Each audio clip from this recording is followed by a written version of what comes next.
উজনি অসমত কিছুমান চান্দা সংগ্ৰহকাৰী গুণ্ডা আছে।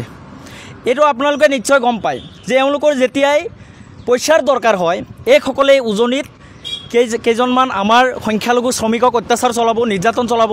নামনি বা মধ্য অসমৰ পৰা যোৱা যিসকল শ্ৰমিক তাতে ভাড়া ঘৰত থাকিব তেওঁলোকৰ ওপৰত তেওঁলোকক দম দিব, ভাবুকি দিব। তেওঁলোকক কোনে অধিকাৰ দিছে? কোন হয় তেওঁলোক? কোন কৰ কি শৃংখল চলিহা, কোন চিতু বৰুৱা? তেওঁলোকক কোনে অধিকাৰ দিছে যে এই মানুহখিনিক তাৰ পৰা খেতি পঠিয়াবলৈ? আইন আছে, আইনে আমাক অধিকাৰ দিছে। কেৱল অসমতেই নহয়, দেশৰ যিকোনো প্ৰান্তত আমি মুক্তভাৱে বিচৰণ কৰিব পাৰিম। তেওঁলোক বাধা দিবলৈ কোন?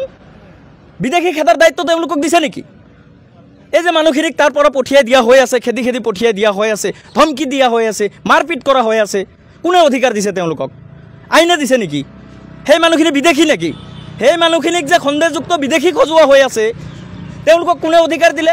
কেনেকৈ তেওঁলোক জাষ্টিফাই কৰিলে? বিদেশীক এজনক ডিক্লেয়াৰ কৰিবলৈ হ'লে ন্যায়ালয়ে কৰিব। চিতু বৰুৱা, শৃংখল চলিহা এই ধৰণৰ ভণ্ডামি কৰা নেতাসকলে কেনেকৈ চিনাক্ত কৰিব? তেওঁলোকক কোনে অধিকাৰ দিলে? মুখ্যমন্ত্ৰী মহোদয়াৰ নিৰ্দেশত এইসকল নাচি আছে, তাতে এই কথাটো স্পষ্ট।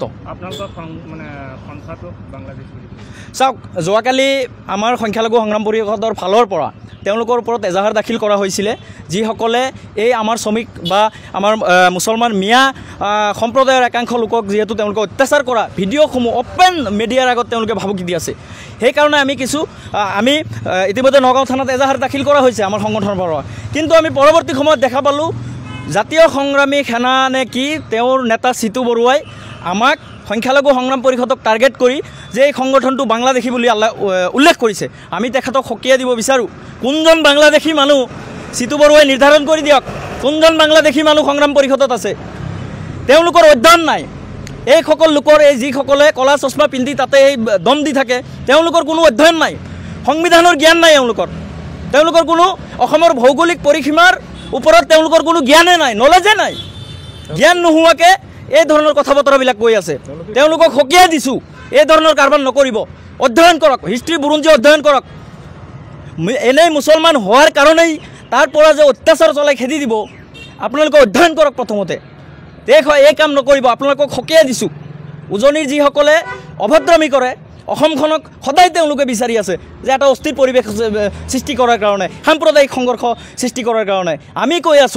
আমি কৈ আছোঁ অসমখন শংকৰ আজানৰ মিলনভূমি। ইয়াতে শান্তিপূৰ্ণভাৱে আমি সকলোৱে বসবাস কৰিব লাগিব। সকলো নাগৰিকৰ অধিকাৰ আছে। কেৱল এটা ধৰ্মৰ টাৰ্গেট কৰি এই ধৰণৰ কাৰবাৰবিলাক চৰকাৰে যেনেকৈ কৰি আছে একাংশ উজনিৰ দল সংগঠনো ঠিকা লৈ থৈছে। তেওঁলোকক সকীয়াই দিছোঁ, ভৱিষ্যতৰ দিনবোৰত এই ধৰণৰ কাৰুকাৰ্যৰ পৰা আপোনালোকে বিৰত থাকক। বিদেশী খেদাৰ দায়িত্ব শৃংখল আৰু চিতু বৰুৱাক দিয়া হোৱা নাই, এই কথাটো স্পষ্ট কৰি দিছোঁ। চাওক, অসমৰ মুখ্যমন্ত্ৰী হিমন্ত বিশ্ব শৰ্মা ডাঙৰীয়াই তেখেতে সংবিধানৰ নামত শপত খায়ো অসমত এক হিটলাৰী শাসন প্ৰৱৰ্তন কৰিছে। তেখেতে আচলতে হিটলাৰক আইডল হিচাপে লৈছে। অসমৰ মুখ্যমন্ত্ৰীয়ে হিটলাৰক আইডল হিচাপে লৈ কেৱল মাত্ৰ এই নিৰীহ খাটি খোৱা মুছলমান লোকসকলক অত্যাচাৰ কৰিবলৈ চৰকাৰীভাৱে নিৰ্যাতন চলোৱা আৰম্ভ কৰিছে। আজি উচ্ছেদৰ নামত, বিদেশীৰ নামত এই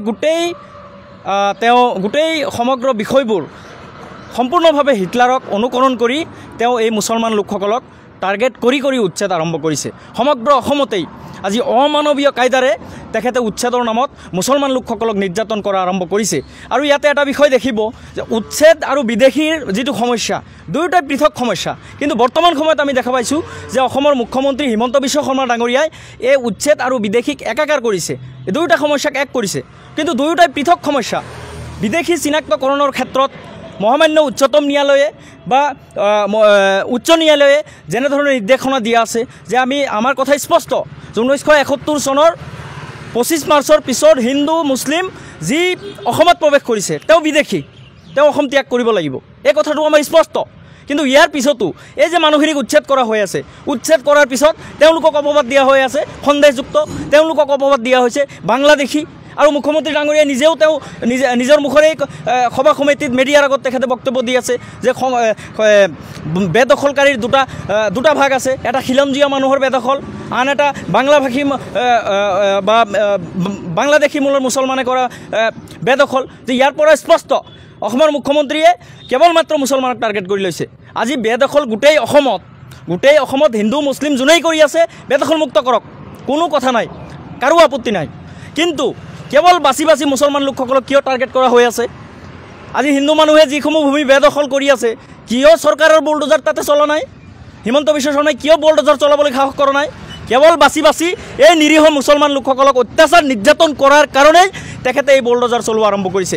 তাৰ মানে বৰ্তমান সময়ত আহি থকা নিৰ্বাচনত তেখেতৰ কোনো ইস্যু নাই। বৰ্তমান এই যে ইস্যু নতুনকৈ এই উচ্ছেদৰ নামত মুছলমানক নিৰ্যাতন কৰি হিন্দু মানুহৰ আস্থাভাজন হোৱাৰ কাৰণে মুখ্যমন্ত্ৰী ডাঙৰীয়াই চেষ্টা কৰি আছে।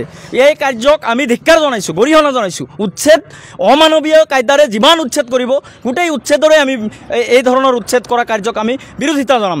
কাৰণ ইতিমধ্যে মহামান্য ন্যায়ালয়ে যি ধৰণে নিৰ্দেশনা দিছে উচ্ছেদৰ ক্ষেত্ৰত, বেদখল মুক্ত কৰিবলৈ হ'লে এই যিসকল লোক তাতে বহি আছে, আজি আমাৰ বিশ্বনাথতো 307টা ঘৰক নোটিছ দিছে যে এই নোটিছ দিয়াৰ পিছত এই লোকসকল কলৈ যাব? তেওঁলোকক উচ্ছেদ কৰাৰ পিছত এই লোকসকল কলৈ যাব? আজিৰ পৰা 20-30 বছৰ 40 বছৰ আগত সেই মানুহখিনি গৰাখহনীয়াত ক্ষতিগ্ৰস্ত হৈ সৰ্বশান্ত হৈ তাতে কাৰোবাৰ পৰা চৰকাৰী মাটিয়ে হওক বা যি মাটিয়ে হওক তেওঁলোক কিন্তু ক্ৰয় কৰিছে। যে আজি তেওঁলোকক নোটিছ দিয়া হ'ল, হঠাৎ নোটিছ দিয়াৰ পিছত এই মানুহখিনি ক'ত যাব? ব্যৱস্থা পুনৰ সংস্থাপনৰ ব্যৱস্থা নকৰাকৈ এই ধৰণৰ উচ্ছেদ কাৰ্য চলালে আমি কিন্তু বিৰোধিতা জনাম। আৰু লগতে মুখ্যমন্ত্ৰী ডাঙৰীয়াক আহ্বান জনাইছোঁ, ৰাজধৰ্ম পালন কৰক, আপুনি মানৱ ধৰ্ম পালন কৰক। সংবিধানৰ নামত শপত খাই অসমত যি হিটলাৰী শাসন আপুনি আৰম্ভ কৰিছে এয়া মানি লোৱা নহ'ব, এইখিনি আমি মানি নলওঁ। মুখ্যমন্ত্ৰী ডাঙৰীয়াক সংযম হ'ব লাগে, গৃহ বিভাগ সংযম হওক। কেৱল মাত্ৰ মুছলমানক টাৰ্গেট কৰা আৰম্ভ কৰিছে, নিজে সংবিধানৰ নামত শপত খাই এটা ধৰ্মক টাৰ্গেট কৰিছে, এটা ধৰ্মক টাৰ্গেট কৰি এই ধৰণৰ নিৰ্যাতন চলাই আছে। উজনি